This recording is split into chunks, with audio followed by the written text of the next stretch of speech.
ॐ अज्ञानतिमिरान्धस्य ज्ञानञ्जनशलाकया चक्षुरुन्मीलितं येन तस्मै श्रीगुरुवे नमः।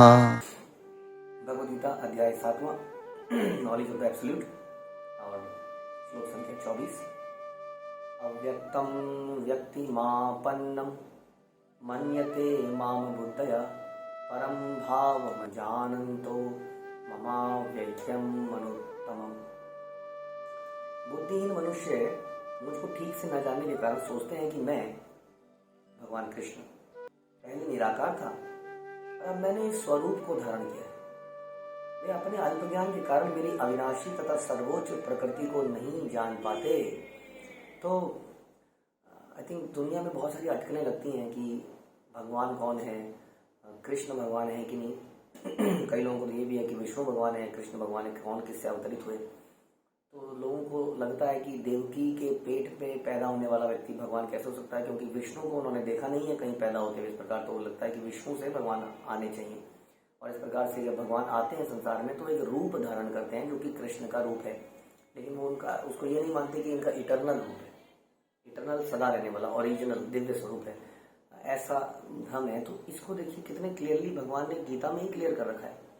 भगवान कहते हैं कि मैं, पहली बात तो मैं हूँ मैं। जब भगवान अर्जुन से बात कर रहे हैं तो अपने बारे में बात कर रहे हैं। इनको कहते हैं कि बुद्धिहीन जो है, जिनकी बुद्धि नहीं है ठीक, वो ये जान नहीं पाते कि मैं ही वो ओरिजिनल भगवान हूँ। वो सोचते हैं कि मैं पहले निराकार था, मैं एक शक्ति था और अब मैंने कृष्ण रूप में रूप धारण किया है और फिर मैं चला जाऊंगा उस शक्ति के रूप में और फिर मैं कोई और रूप में आ जाऊंगा, जैसे राम बन के आ जाऊंगा या वराह बन के आ जाऊंगा। तो ओरिजिनली मैं एक शक्ति हूँ जो कि अलग अलग रूप धारण करती है। जबकि शास्त्र में बताते हैं कि जो भगवान के जो स्वरूप हैं वो इटर्नल होते हैं। सॉरी। तो भगवान का जो रूप है वो हमेशा रहता है। केवल विराट रूप जो हम देखते हैं, जो इस ब्रह्मांड को कहते हैं, वो टेम्परेरी है क्योंकि वो मैनिफेस्ट होता है और अनमैनिफेस्ट होता है। तो विराट रूप को अगर अलग कर दिया जाए तो जितने भी रूप हैं, चाहे वो नरसिंह भगवान हो, कई लोग कहते हैं कि भगवान ने हिरण्यकशिपु को मारने के लिए नरसिंह रूप बनाया। नहीं, ऐसा नहीं है। नरसिंह रूप is already there eternally, permanently. और ऐसे ही भगवान के बहुत सारे रूप हैं जो कि संसार में आते हैं चले जाते हैं। और इन सारे रूपों का ओरिजिनल रूप जो है वो कृष्ण रूप है। शास्त्र में ऐसा बताते हैं। खासतौर पर यहाँ भी भगवान बता रहे हैं कि ऐसा नहीं है, क्योंकि बुद्धिहीन व्यक्ति ऐसा सोचते हैं कि मैंने कोई रूप धारण किया है। वे अपने अल्प ज्ञान के कारण मेरी अविनाशी और सर्वोच्च प्रकृति को जान नहीं पाते, क्योंकि हमारा विजन बड़ा लिमिटेड है। हम सोच नहीं पाते हैं ऐसी चीज़ों को, इसलिए हम अटकलें लगाते हैं। तो अब देखिए, जैसे भगवान ने पिछले कुछ श्लोकों में बोला कि देवताओं की पूजा के बारे में, और फिर बोला कि जो देवताओं की पूजा करता है वो देवताओं के लोक में चला जाता है। और भगवान गीता में बोलता है जो मेरी पूजा करता है वो मेरे लोक में जाता है। अब देखिए, घर, लोक मतलब उसका घर, तो देवताओं का घर, इसका मतलब कोई घर है तो कोई व्यक्ति भी है, हाँ कि नहीं। अगर घर है तो व्यक्ति भी है जिसमें वो रहता है ना, तो वो एक पर्सन हुआ। उसी तरह से भगवान का धाम, भगवान कहते हैं कि यद गत्वा न निवर्तन्ते तद धाम परमं मम या न तद भाषयति सूर्यो न शशांको न पावका। मेरा घर ऐसा है जहाँ पे रोशनी के लिए सूर्य की जरूरत नहीं पड़ती है, चंद्रमा की जरूरत नहीं पड़ती है। एक बार वहां कोई चला जाता है तो वापस नहीं आता है। फिर उनके धाम के बारे में बहुत चीजें बताई गई है। भगवान का धाम कैसे बना हुआ है, डिजायर ट्री यानी कल्पत्र रू वृक्ष के द्वारा बना है। वहाँ पे चिंतामणि है, बहुत कुछ, सुरभि गाय है, कैसा वो जगह है। तो इतनी डिटेल भगवान के धाम के बारे में बताइए। इसका मतलब धाम में रहने वाला, घर में रहने वाला कोई व्यक्ति भी है। कोई इटर्नल व्यक्ति है। कोई अगर वो शक्ति होती तो शक्ति को कोई घर की जरूरत नहीं होती जहाँ पे नदी, तालाब, गोवर्धन पर्वत और सुंदर ऐसी जगह हो।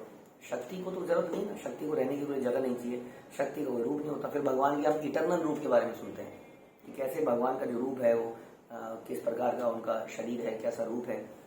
गोविंदम आदि पुरुषम तम हम भजामि।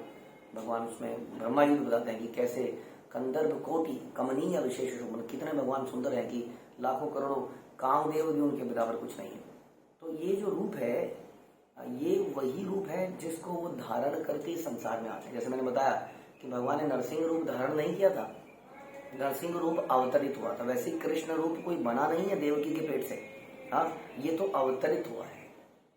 इस प्रकार से भगवान अगर किसी शरीर में एंटर करते हैं तो किसी शरीर में भगवान एंटर कर सकते हैं क्या? भगवान की भगवान की जो बहिरंगा प्रकृति है वो भगवान को छू भी नहीं सकती है। उसके अंदर भगवान कैसे उसके कंट्रोल में आ सकते हैं। अगर भगवान माया के अंदर आ गए ना, किसी शरीर के अंदर अगर भगवान आ गए तो यानी कि माया के अंदर आ गए, क्योंकि शरीर ही माया है सबसे बड़ी। तो इसका मतलब माया शक्ति बड़ी हो गई, भगवान नीचे चले गए, जूनियर हो गए। जबकि माया शक्ति तो हम कहते हैं कि जीव शक्ति से भी निम्न है वास्तव में, बहिरंगा शक्ति। तो इस प्रकार से ये एक पागलपन है। जब भगवान का धाम है तो भगवान का स्वरूप भी है, उनका स्पेसिफिक रूप भी है। तो ये नहीं मानना चाहिए कि भगवान ने इस प्रकार से कोई रूप लिया है। तो बात बताते हैं कि देवताओं के उपासकों को अल्पज्ञ कहा गया है, और इस श्लोक में निर्विशेषवादियों को भी अल्पज्ञ कहा गया। तो इससे पहले कुछ श्लोकों में हमने देवताओं के बारे में सुना कि देवताओं की जो पूजा करते हैं वो अल्पज्ञ हैं, क्योंकि वो असली चीज की पूजा नहीं कर रहे हैं। और उसी तरह से अब इस श्लोक में निर्विशेषवादियों के लिए बोला गया कि जो भगवान के किसी रूप को नहीं मानते वो भी अल्पज्ञ हैं। तो ये बता रहे हैं यहाँ पर। तो कई लोग ऐसा कहते हैं कि भगवान का कोई रूप नहीं है एक्चुअली में। और रामानुजाचार्य की परंपरा के महान भक्त यमुनाचार्य इस बारे में कहते हैं कि हे प्रभु, वासुदेव तथा नारद जैसे व्यासदेव तथा नारद जैसे भक्त आपको भगवान के रूप में जानते हैं। मनुष्य विभिन्न वैदिक ग्रंथों को पढ़कर आपके गुण, रूप, कार्यों को जान सकता है और इस तरह आपको भगवान के रूप में समझ सकता है। किंतु जो लोग रजो और तमोगुण से प्रभावित हैं, उसके वश में ऐसे असुर भक्त अभक्तगण कभी आपको समझ नहीं सकते हैं। यानी कि हम अपनी तर्क बुद्धि से नहीं समझ सकते हैं, चाहे हम कितना ही वेदांत, उपनिषद, वैदिक ग्रंथों की एनालिसिस क्यों ना कर लें, उसमें कितना ही निपुण क्यों ना हो, वो भगवान को नहीं समझ पाएंगे। जो लोग इस प्रकार से तमो और रजोगुण में है केवल। तो इसके बाद आगे बताया गया कि ब्रह्म संहिता में भी बताया गया कि केवल वेदांत साहित्य के अध्ययन से आप भगवान को नहीं समझ सकते। ब्रह्म संहिता में बताया गया परम पुरुष को केवल भगवान की कृपा से ही समझा जा सकता है। अतः इस श्लोक में स्पष्ट कहा गया कि न केवल देवताओं के उपासक अल्पज्ञ हैं, बल्कि वे भी अभक्त हैं जो कृष्ण भावनामृत से रहित हैं, यानी कि कृष्ण को नहीं मानते हैं, कृष्ण को भगवान नहीं मानते हैं, जो वेदांत तथा वैदिक साहित्य के अध्ययन में लगे रहते हैं। वो कहते हैं क्या तुम आरतियां करते हो, क्या तुम भोग लगाते हो, वेदांत पढ़ो। ऐसा चैतन्य महाप्रभु के साथ भी हुआ।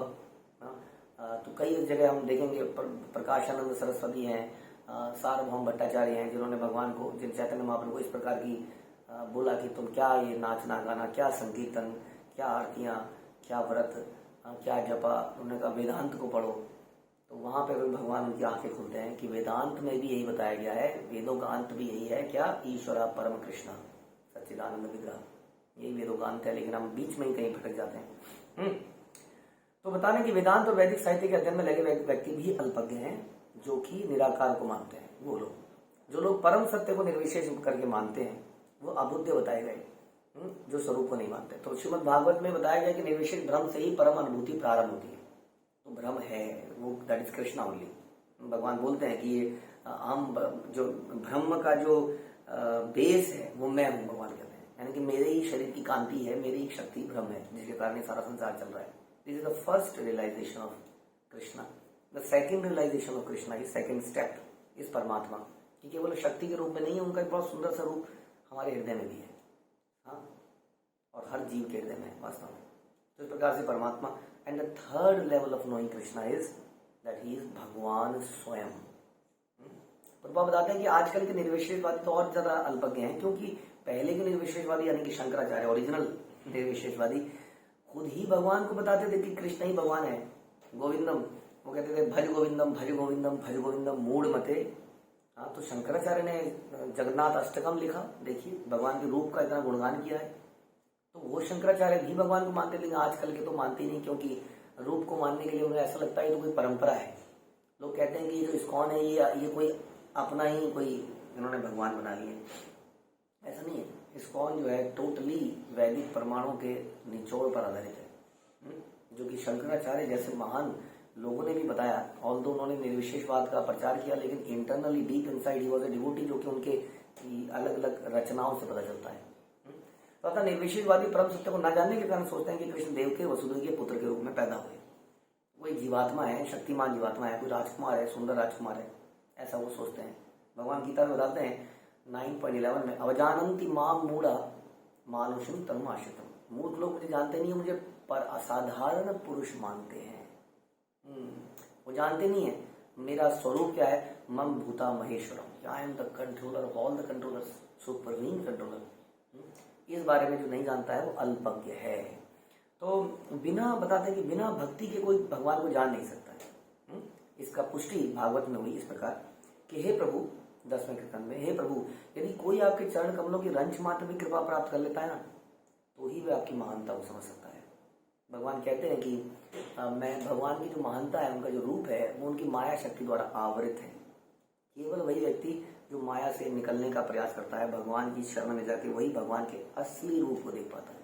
जैसे कि ईशोपनिषद कहती है कि भगवान, आपका जो तेज है, इससे मैं आपके चेहरे को नहीं देख पा रहे। जैसे सूर्य की तरफ देखते हैं, हम देख नहीं पाते सूर्य को, हमें चश्मा पहनना पड़ता है ताकि उसको जो ग्लेयर है वो हट सके, तो हम देख सकें, फिर भी हम कुछ ज्यादा नहीं देख पाते, है ना। वैसे ही भगवान तो अनंत है, सूर्य तो उनकी छोटी शक्ति है, कितना तेज है, कितनी एफिशिएंस है, उसको हम नहीं देख सकते अपनी बुद्धि से, अपने ज्ञान से, अपनी आंखों से। उसके लिए भगवान की कृपा है। तो वो भक्त बोलता है, भगवान अपनी ये ज्योति को हटाइए तो मैं आपके असली रूप को देख पाऊँ। हम लोग तो भ्रम ज्योति में ही खो गए हैं, इसको सब सच मान लिया है। तो इसलिए भगवान को समझने के लिए मानसिक कल्पना से काम नहीं चलेगा, हजारों सालों तक वेदों को पढ़ने से काम नहीं चलेगा, कोई मनोधर्म द्वारा नहीं चलेगा, कोई वैदिक साहित्य की व्याख्या द्वारा आप भगवान को नहीं समझ पाएंगे। भक्ति के द्वारा ही भगवान अपने आप को रिवील करते हैं।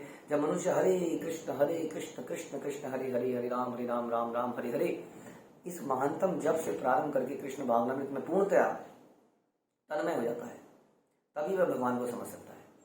अभक्त निर्विशेषवादी मानते हैं कि भगवान कृष्ण का शरीर इसी भौतिक जग प्रकृति का बना है, ऐसा वो सोचते हैं। इतना मूर्खता है। कोई भौतिक शरीर किसी पहाड़ को उठा सकता है क्या? कोई भौतिक शरीर तृणावत को इतने ऊपर से नीचे गिराए, एक तूफान को, और तृणावत के शरीर के टुकड़े हो गए, वो वहीं पर लेटे हुए आराम से। तो ऐसे कितने एग्जाम्पल दिए जाए। कोई जरा सा 5-6 दिन का बच्चा एक इतने बड़े सकट या बैलगाड़ी के पूरे रथ को पैर के हिलाने से उठा के फेंक सकता है क्या? तो लेकिन इतने होने पर भी वो उसको मानते नहीं है। ये मायावादी लोग हैं। कभी भगवान के कुछ नतमस्तक नहीं होना चाहते हैं वास्तव में। शक्ति के ही पुजारी हैं, वो शक्तिमान को इग्नोर करते हैं और शक्ति के पुजारी हैं, क्योंकि शक्ति से बड़ा फायदा होता है। इस संसार में भी लोग शक्ति के उपासक ज्यादा है। अतः यह अद्वैतवादी तर्क की परम सत्य निर्विशेष है, ऊपर से थोपा गया है, ये सत्य नहीं है। यहाँ स्पष्ट बताया गया कि ऊपर से थोपा हुआ नहीं है। ऐसा नहीं कि कृष्ण ने शरीर को ऊपर से धारण किया है। भगवदगीता में से हम स्पष्टता समझ सकते हैं कि देवताओं के रूप तथा परमेश्वर का स्वरूप साथ साथ विद्यमान है। हम देखते हैं अलग अलग देवताओं का अलग अलग स्वरूप है, तो क्यों नहीं देवताओं के पिता परमेश्वर का कोई स्वरूप होगा? क्यों नहीं उसका शरीर सबसे सुंदर होना चाहिए? जब हमारा शरीर सुंदर है, हमारा शरीर, तो हमारे को बनाने वाले का शरीर कितना सुंदर होना चाहिए? क्या आप उसको रूप विहीन एक भूत पिशाच की तरह मान लें? क्या वो रूप के, अगर उसके अंदर रूप नहीं है तो इसका मतलब there is something which is missing in Krishna, भगवान। तो भगवान कैसे हो सकते हैं? ऐसी कौन सी चीज है जो भगवान के अंदर नहीं होगी? तो अगर रूप की बात करें तो सबसे ज्यादा रूपवान क्यों नहीं होंगे? ऐसा नहीं है कि वो जब कोई रूप लेते हैं तो बड़े सुंदर जाते हैं, जैसे कृष्ण बन के आते हैं तो बड़े सुंदर जाते हैं। वो he is eternally like that. उनकी उम्र जो है हमेशा कुमार अवस्था में वो रहते हैं, हमेशा यौवन उसी में रहते हैं। उनकी उम्र कभी आगे बढ़, वो हमेशा से ही सुंदर है, हमेशा से सुंदर रहेंगे। उनको प्रकृति के एज फैक्टर का प्रभाव नहीं पड़ता है, ऐसा शास्त्र बताते हैं। तो गीता में भगवान कहते हैं यद्यपि वे अजन्मा है तो भी वो प्रकट होते हैं। भगवदगीता से हम इन सारे तथ्यों को जान सकते हैं। अतः हम यह नहीं समझ पाते कि भगवान किस तरह से निर्विशेष हैं। कौन कहता है व्यक्ति, जबकि गीता में इतना क्लियरली भगवान ने कितने सारे श्लोकों में इसको बता दिया है। यहाँ स्पष्ट है कि परम सत्य भगवान कृष्ण के रूप और व्यक्तिगत दोनों है। तो इस प्रकार से निर्विशेष भगवान की शक्ति है। वो स्वयं भगवान का ओरिजिनल रूप नहीं, ओरिजिनल रूप है क्योंकि श्याम सुंदर है। निर्विशेष ब्रह्म उनकी शक्ति है, परमात्मा भी उनका एक्सटेंशन है। तो आइए उसी ओरिजिनल स्वरूप को पूजें, भजें और उनसे कृपा प्राप्त करें। हरे कृष्णा। श्रील प्रभुपाद की जय। भगवद गीता की जय।